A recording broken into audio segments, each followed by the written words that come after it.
नमस्कार मित्रों, एक बार पुनः स्वागत है आपका हमारे YouTube channel study exam academy में। मैं एक बार पुनः आपके सामने उपस्थित हूँ। आज 17 अक्टूबर 2020 जो भी करंट अफेयर्स क्वेश्चन बन सकते हैं वो मैं आपको हल करवाने की कोशिश करूँगा। उम्मीद करता हूँ कि वो आपको समझ आएंगे। दूसरी बात, आज से जो वीडियो डेली देख रहा होगा इस करंट अफेयर्स के शो को, उम्मीद करता हूँ वो डेली देख रहा होगा, सुबह उठते ही ये वीडियो देखता होगा। दूसरी बात, जो वीडियो आज पहली बार देख रहा हो करंट अफेयर्स का, यदि उसे वीडियो अच्छा लगे तो भैया वो चैनल को सब्सक्राइब कर लें। सब्सक्राइब करने के बाद इस वीडियो को लाइक करें, शेयर करें ताकि और दोस्तों को फ़ायदा मिले। मैंने कल लास्ट वीडियो में अंत में कहा था कि जो भी मैंने क्वेश्चन पूछे उनका क्या करना है, कमेंट बॉक्स में कमेंट करना है। इनके लिए मैं विजय सिंह नाइक बहुत अच्छा कर रहे हैं ये दोस्त आप ऐसे ही करते रहें, सिलेक्शन आपसे दूर नहीं है ये लग रहा है मेरे को। विजय सिंह नाइक, अनिल लोल, चंद्र कुमार और दुर्गा शेखावत, ये 4 ऐसे मेरे दोस्त हैं जिन्होंने क्या किया, कमेंट बॉक्स में कमेंट किया। मैं उम्मीद करता हूँ बाकी के लोग भी इनसे सीखेंगे, बाकी के लोग भी कमेंट करना शुरू करेंगे, क्योंकि मैं आपको बता दूं करंट एक ऐसा सब्जेक्ट है जो डिफ़िकल्ट होता है, जो याद करने में कठिनाई होती है। इसे याद कैसे कर सकते हैं? इसे बार बार रिवीजन करने या बार बार लिखने, कमेंट बॉक्स में लिखना है, अपने नोटबुक में लिखने से ये ज़्यादा प्रबल संभावना से याद रहेगा, ये आपको मैं बता दूं। तो भैया मैंने आज 4 नाम लिए, उम्मीद करता हूं कल ये नाम बढ़ोतरी होगी इन नामों में। 4 से अधिक नाम भी कल कमेंट बॉक्स में दिखेंगे मेरे को, जो कमेंट बॉक्स में कमेंट करना।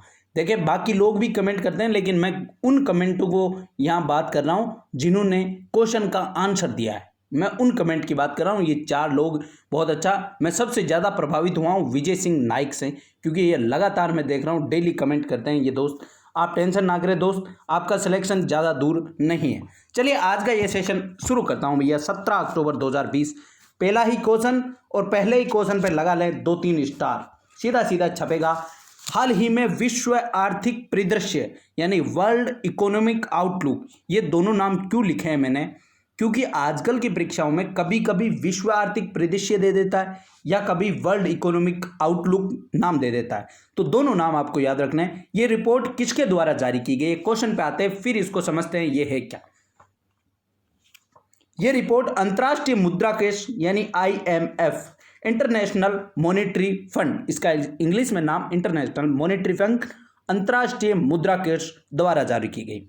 अब पहले इस क्वेश्चन के बारे में समझे, ये रिपोर्ट थी क्या। इस रिपोर्ट में बताया गया है कि चालू वित्त वर्ष मतलब 2020 में भारत की GDP 10.3% के साथ गिरावट रहेगी, यानी भारत की GDP वृद्धि पूछा आपसे, देखें सीधा सीधा क्वेश्चन छपेगा, भारत में GDP वृद्धि दर 2020 में, तो आपको लगना है -10.3%, यानी 10.30% की क्या होगी, गिरावट होगी IMF के अनुसार।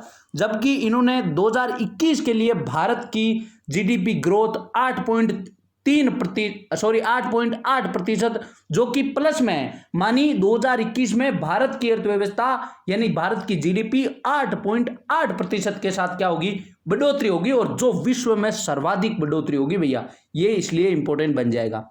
तीसरा फैक्ट याद रखना है, 2021 में पूरे विश्व की वृद्धि दर कितनी रहेगी, तो 5.2% पूरे विश्व की 2021 में GDP वृद्धि दर रहेगी, ये भी आपको नोट कर लेनी है। तीनों बातें पुनः बोल रहा हूं, 2020 में भारत की GDP ग्रोथ -10.3% रहेगी, 2021 में भारत की GDP ग्रोथ 8.8% रहेगी, वो भी प्लस में, मैंने कहा वृद्धि रहेगी।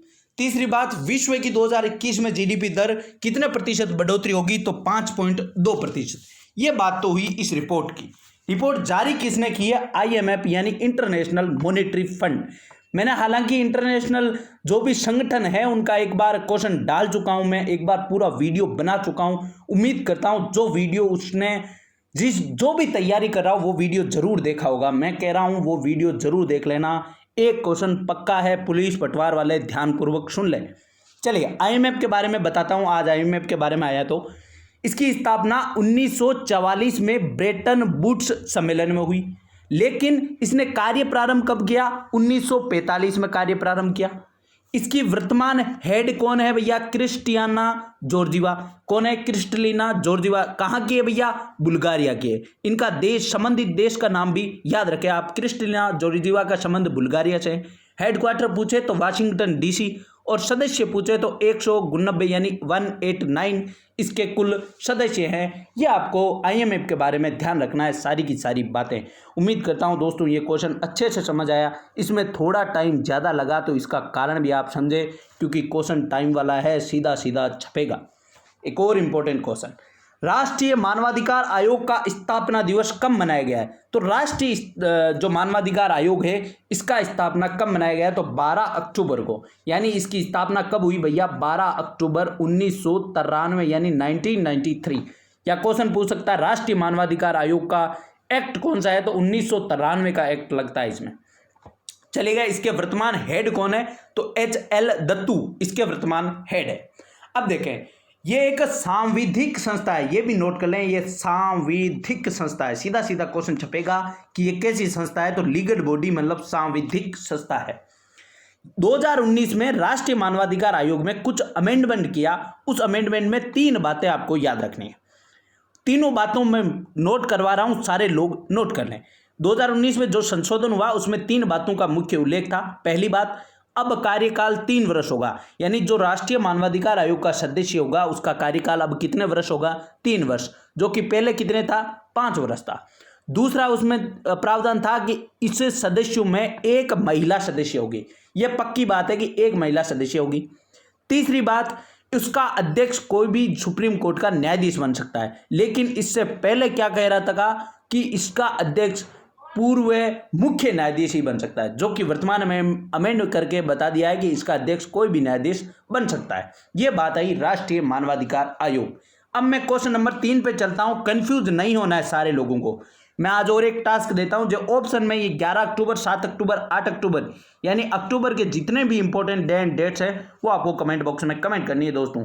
थके ना, 2 बार 3 बार 4 बार कमेंट करना है ना तो कर दीजिएगा, क्योंकि जिससे आपको ये कंटस्ट होगी उसके बाद कभी भी याद करने की जरूरत नहीं है। इसके कारण बोल रहा हूँ कि यह आपको कमेंट बॉक्स में कमेंट करते रहना है। मैंने अभी पिछले दिन भी कहा था, हालांकि 2 व्यक्तियों ने कमेंट भी किया था, तो मैं क्यों कहता हूं? क्योंकि वो बार बार कमेंट करेंगे तो बार बार याद होगा, फिर आपको भूलने की जो आदत है वो भूल जाओगे। आप भूलने की आदत ही भूल जाओगे, सारी चीजें आपके कंठस्थ रहेगी। चलिए तीसरा क्वेश्चन देखिए, मैंने कहा था कि दूसरे और तीसरे में कंफ्यूज नहीं रहो। राष्ट्रीय मानवाधिकार आयोग भैया 12 अक्टूबर 1993 में स्थापना हुई, लेकिन ये कौन सा है? निम्न में से कौन सा देश संयुक्त राष्ट्र मानवाधिकार परिषद में, यानी ये जो संयुक्त राष्ट्र का मानवाधिकार परिषद है यानी विश्व लेवल पर, तो हाल ही में सदस्य चुना गया। यहाँ सदस्य मिसप्रिंट है भैया, संयुक्त राष्ट्र मानवाधिकार परिषद में सदस्य नहीं चुना गया है, मैं के बाद लिखे सदस्य। मानी हाल ही में संयुक्त राष्ट्र मानवाधिकार परिषद में 6 नए सदस्यों को चुना गया है। 6 के नाम लिख ले आप, मैं कहता हूं छाप ले, दिमाग में ही छाप ले सीधे ही। 6 के नाम बोल रहा हूं भैया, चीन, पाकिस्तान, उज्बेकिस्तान, नेपाल, रूस, क्यूबा। पुनः नाम बोल रहा हूं 6 के, चीन, पाकिस्तान, उज्बेकिस्तान, नेपाल, रूस और क्यूबा। 6 के 6 नाम नोट कर लेना है आपको। यदि एशिया से पूछे तो एशिया से 4 है भैया, चीन, पाकिस्तान, उज्बेकिस्तान और नेपाल। रूस और क्यूबा का यदि क्वेश्चन पूछेगा डीपली तो पूछ लेगा कि 6 सदस्यों में निर्विरोध कौन से चुने गए हैं, तो रूस और क्यूबा निर्विरोध सदस्य बने हैं। यह तो बात आई सदस्य की। इस क्वेश्चन का आंसर बताऊं तो इसका आंसर होगा किर्गिस्तान। किर्गिस्तान को इसका सदस्य नहीं चुना गया है, यह तो आपको मैंने बता दिया।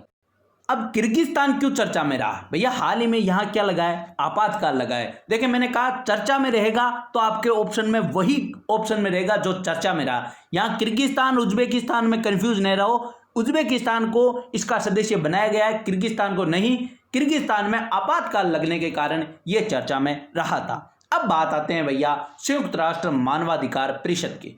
इसकी स्थापना 2006 में हुई। इसका हेडक्वार्टर जिनेवा में है और 10 दिसंबर को मानवाधिकार दिवस मनाया जाता है। मैंने कहा राष्ट्रीय मानवाधिकार दिवस आयोग की स्थापना कब हुई? 12 अक्टूबर 1993।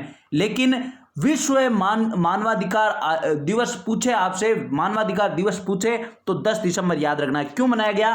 क्योंकि 10 दिसंबर 1948 को मानवाधिकार घोषणा पत्र आया था भैया। 10 दिसंबर 1948 को मानवाधिकार घोषणा पत्र आने के कारण 10 दिसंबर को मानवाधिकार दिवस मनाया जाता है। उम्मीद करता हूं दोनों मानवाधिकार आयोग आपको अच्छे से समझ आए होंगे। एक साथ क्वेश्चन लाने का मेरा यही उद्देश्य था कि दोनों के दोनों आप समझते चलें।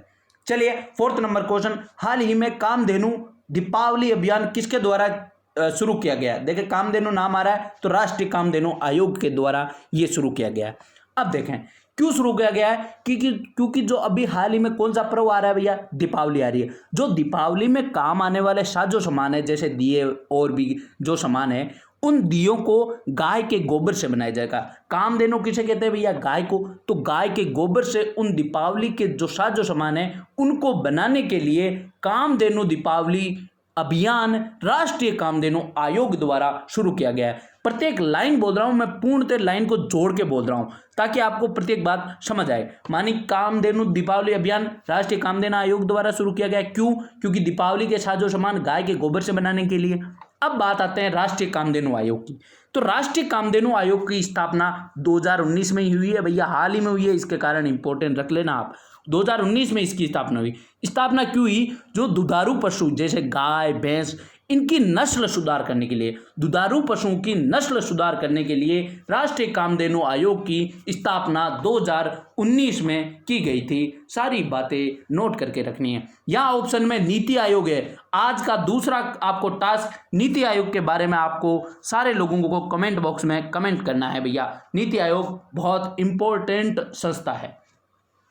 चलिए विश्व मानक दिवस कब मनाया जाता है, बताएं भैया। विश्व मानक दिवस कब मनाया जाता है? तो 14 अक्टूबर को मनाया जाता है। 2000 नाम क्यों आ रहा है? विश्व मानक दिवस कब मनाया जाता है? 14 अक्टूबर को मनाया जाता है। क्यों मनाया जाता है? जो उद्योग है, उद्योगों का विश्व स्तर पर मानकीकरण का महत्व है कि जागरूकता फैलाने के लिए, यानी जो उद्योग है, उद्योगों का विश्व स्तर यानी वैश्विक अर्थव्यवस्था में मानकीकरण का महत्व बताने के लिए या मानकीकरण की जागरूकता बढ़ाने के लिए ये दिवस 14 अक्टूबर को मनाया जाता है। विश्व मानक दिवस यानी स्टैंडर्ड दिवस, वर्ल्ड स्टैंडर्ड डे मनाया जाता है 14 अक्टूबर को। सारे लोगों को बात याद रखनी है। चलिए 6 नंबर क्वेश्चन चलते हैं। हाल ही में, बहुत इंपॉर्टेंट रख लेना भैया, सारे लोग इंपॉर्टेंट नोट कर लेना इस पे, क्योंकि ये बहुत इंपॉर्टेंट नाम है शरद कुमार कर। हाल ही में शरद कुमार कर का निधन हुआ है। का संबंध है? ये कौन थे भैया? ये राजनेता थे। इनकी मृत्यु कोविड-19 की वजह से हुई। ये राजनेता थे, इन्होंने किया क्या अब समझते हैं भैया। क्यों इंपॉर्टेंट है? क्योंकि ये लोकसभा से सांसद रहे थे। कब रहे थे लोकसभा से सांसद? कब रहे थे भैया? 1977 से 80 के बीच। कब रहे थे? 1977 से 80 के बीच। आज का तीसरा टास्क आपको 1977 से 80 के बीच भारत में किसकी सरकार थी, मानी भारत का प्रधानमंत्री कौन था, यह आपको बताना है। चलेगा। शरद कुमार कर लोकसभा सांसद रहे थे 1977 से 80 के बीच। दूसरा क्वेश्चन, ये है कहां के भैया? ये उड़ीसा के हैं। कहां के? उड़ीसा के। और ये उड़ीसा विधानसभा में 3 बार एमएलए रह चुके हैं। कितनी बार? 3 बार एमएलए रह चुके हैं और 1 बार सांसद रह चुके हैं। एमएलए तो रहे, लेकिन साथ में उड़ीसा विधानसभा के स्पीकर भी रह चुके हैं। इसके कारण ये क्वेश्चन आपके इंपॉर्टेंट बन जाता है। सीधा क्वेश्चन छपेगा, हाल ही में शरद कुमार कर का निधन हुआ है, जो कि किस राज्य के स्पीकर पद पर नियुक्त हुए थे, यानी पहले पूर्व स्पीकर थे, किस राज्य के? तो आपको नोट करके रखना, ओडिशा राज्य के ये क्या रह चुके हैं? स्पीकर रह चुके हैं। 1 बार लोकसभा सांसद, 3 बार विधानसभा में एमएलए रह चुके हैं। ये सारी बातें आपको नोट कर लेना है। यदि स्पीकर पूछे तो 2000 से 2004 के बीच में ये ओडिशा विधानसभा में क्या रहे हैं? स्पीकर रहे हैं। ये भी बात आपको नोट कर लेनी है। मैंने कहा आज जो मैंने कहा 3 बातें आपको बता दी है। सारे लोग तीनों बातों को अपने कमेंट बॉक्स में कमेंट करेंगे। एक ऐसा क्वेश्चन भैया सारे लोग दिमाग में फिट करेंगे इसको। हाल ही में किस देश ने अपनी दूसरी कोरोना वैक्सीन एपीवैक कोरोना को मंजूरी दी है? देखें भैया, एपीवैक कोरोना को मंजूरी देने वाला देश है भैया रूस। या तो वो सीधे पूछेगा एपीवैक कोरोना का संबंध किस देश से है, तो आपको लिख देना है रूस से। चलेगा। मैंने लिखा दूसरी, मतलब रूस की पहली कौन सी है? तो स्पुतनिक। बहुत बार नाम बोल दिया मैंने, स्पुतनिक 5 नोट करके रख लेना इसको, स्पुतनिक 5 को, एपीवैक कोरोना को। इन दोनों वैक्सीन को नोट करके रख लेना, ये रूस की वैक्सीन है। यदि वैक्सीन की बात आई है दोस्तों तो नोट करें। कोवैक्सीन किसकी है? कोविशील्ड वैक्सीन किसकी है? ये सारी चीज़ें आपको कमेंट बॉक्स में कमेंट करनी है, क्योंकि मैंने 2-3 बार वैक्सीन के नाम बता चुका हूँ। क्यों कमेंट बॉक्स में कमेंट करवा रहा हूँ, हालांकि मैं बता देता हूँ। क्यों नहीं बता रहा, क्योंकि आपको भी तो कुछ चाहिए, आपको भी तो कुछ टास्क चाहिए। आपका मेरे को कैसे प्रमाण होगा कि आपको जो मैं पढ़ा रहा हूँ वो समझ आ रहा है, आपको मैं जो याद करवाने की कोशिश कर रहा हूं वो याद हो रहा है, ये मैं जानना चाहता हूं। हालांकि मैंने आज 4 नाम लिए, उन चारों दोस्तों को मैं शुभकामनाएं देता हूं कि आज से ऐसी ही तैयारी करते चलें, आपका सिलेक्शन ज़्यादा दूर नहीं है। चलिए मित्रों, कोविड बता दिया मैंने, एपीवेक कोरोना रूस की वैक्सीन है, स्पुतनिक 5 भी रूस की वैक्सीन है। चीन का बात आई है भैया, कोविड-19 से जुड़ा हुआ चीन से भी क्वेश्चन आ सकता है कि चीन से ये फैला था कहाँ से, वुहान क्षेत्र से। और चीन का अभी हाल ही में मैंने एक क्वेश्चन बताया था कि कोवैक्स पहल में शामिल होने वाला देश कौन बना है, चीन। कोवैक्स पहल क्या थी भैया, कोवैक्स पहल थी कि जो कोविड-19 की वैक्सीन बनाने वाले देश हैं वो देश क्या करें, एक साथ आकर एक पहल के तहत वैक्सीन बनाने की कोशिश कर रहे हैं, वो है कोवैक्स पहल। उसमें हाल ही में चीन शामिल हो चुका है और उसमें अमेरिका और रूस दोनों शामिल नहीं है कोवैक्स पहल में, ये भी आपको ध्यान रख लेना है, सीधा सीधा क्वेश्चन पूछ लेगा। चलिए मित्रों, 8th नंबर क्वेश्चन, चलिए आज का एक और इंपॉर्टेंट क्वेश्चन लिख लें आप। भारत किस देश को सिंधु वीर पनडुब्बी देगा, तो म्यांमार को सिंधु वीर पनडुब्बी देगा। म्यांमार की बात आई है तो भैया इसकी वर्तमान राजधानी नेपिताओ है। म्यांमार का पुराना नाम ब्रह्मा है। म्यांमार की पुरानी राजधानी, या मैं बोल दूं ब्रह्मा की राजधानी, तो रंगून है। रंगून क्यों इंपॉर्टेंट है, हमारे 1857 की क्रांति के जो मेन क्रांतिकारी है, यानी उनका जो संचालन करने वाले थे बहादुर शाह जफर, या बोल दूं अंतिम मुगल बादशाह, जिनको रंगून में ही क्या दे दी गई थी, फांसी दे दी गई थी, इसके कारण रंगून इंपॉर्टेंट है। वहाँ के वर्तमान चांसलर कौन है, तो आंग सान सू की वहाँ की वर्तमान चांसलर है। अभी हाल ही में म्यांमार से मैंने एक और क्वेश्चन करवाया था भैया, सिटवे बंदरगाह सीधा सीधा छपेगा आपके, सिटवे बंदरगाह कहाँ है, तो म्यांमार में। जिसे डेवलप कौन करेगा भैया, भारत करेगा। क्यों करेगा, जो हमारे पूर्वी जो राज्य है 7 बहनों के नाम से जाने जाने वाले, वहाँ की जो मार्ग है उसको प्रशस्त करने के लिए सिटवे बंदरगाह का डेवलपमेंट कौन करेगा, भारत करेगा। कहाँ पे, म्यांमार में।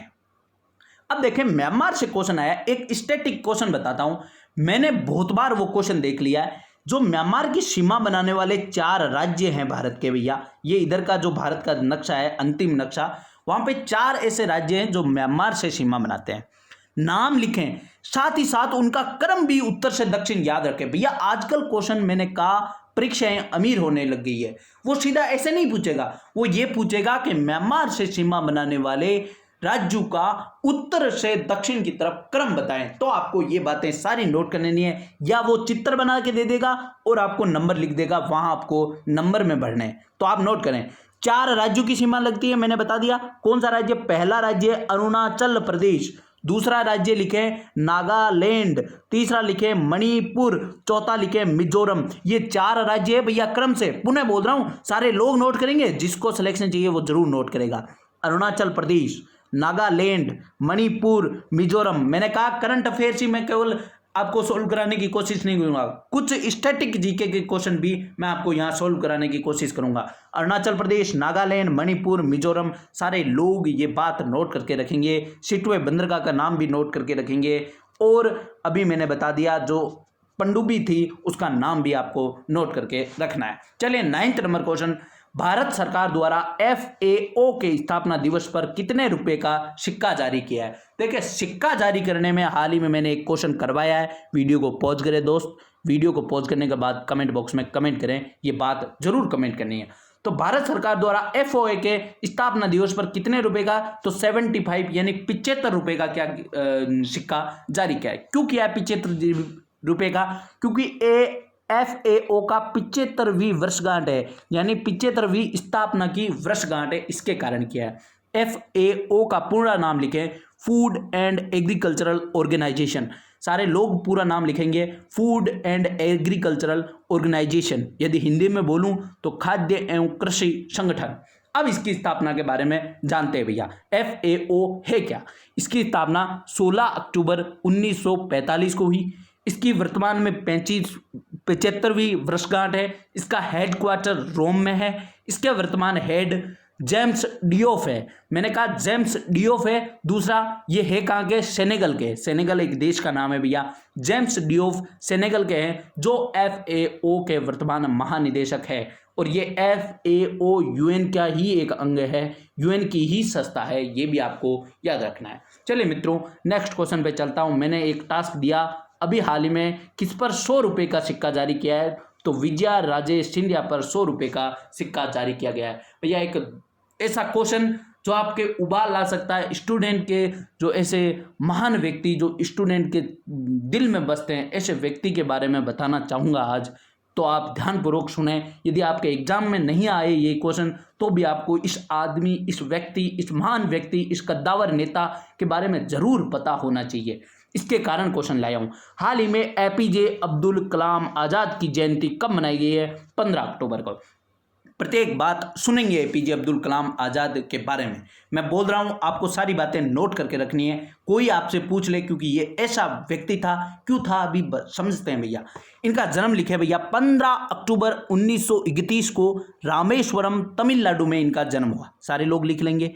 इनकी मृत्यु 27 जुलाई 2015, एक ऐसा दुखद दिन जो कि सारे विद्यार्थियों की भावनाओं से खिलवाड़ किया था। इस दिन ने 27 जुलाई 2015 को इनकी मृत्यु हुई। और हुई कहाँ, ये नोट कर ले, शिलोंग, मेघालय की राजधानी शिलोंग में ये स्टूडेंट के बीच भाषण देते हुए इनकी मृत्यु हुई थी। जो इनकी कामना भी थी भैया कि इनकी मृत्यु अपने विद्यार्थी यानी अपनी जो पैशन था टीचिंग का, उसके साथ ही हुई, तो उनके साथ ही हुई। ये दो बातें नोट कर लिया आपने, इनका जन्म और इनकी मृत्यु।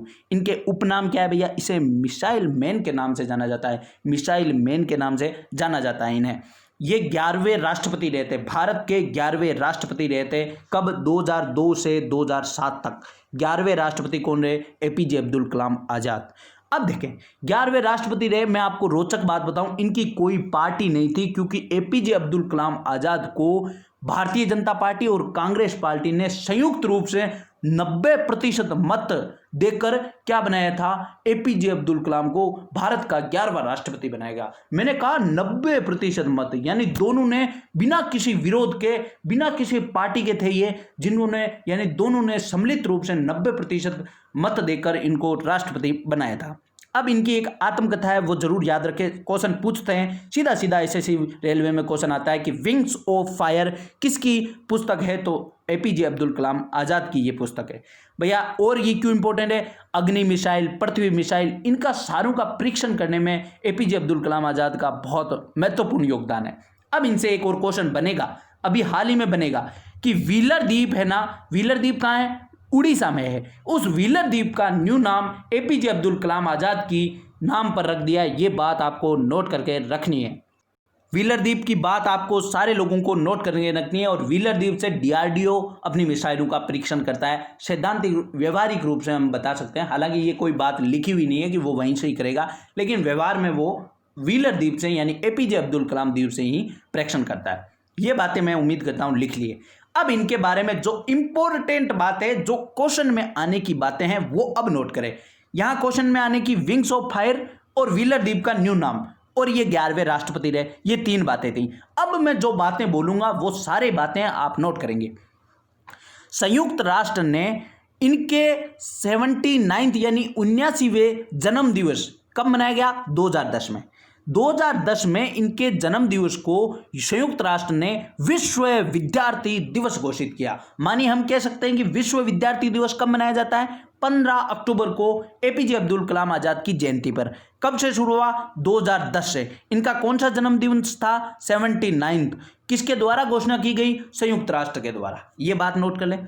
दूसरी बात, इनको कुछ पुरस्कार मिले हुए हैं, उन पुरस्कारों का डेट जरूर याद रखें।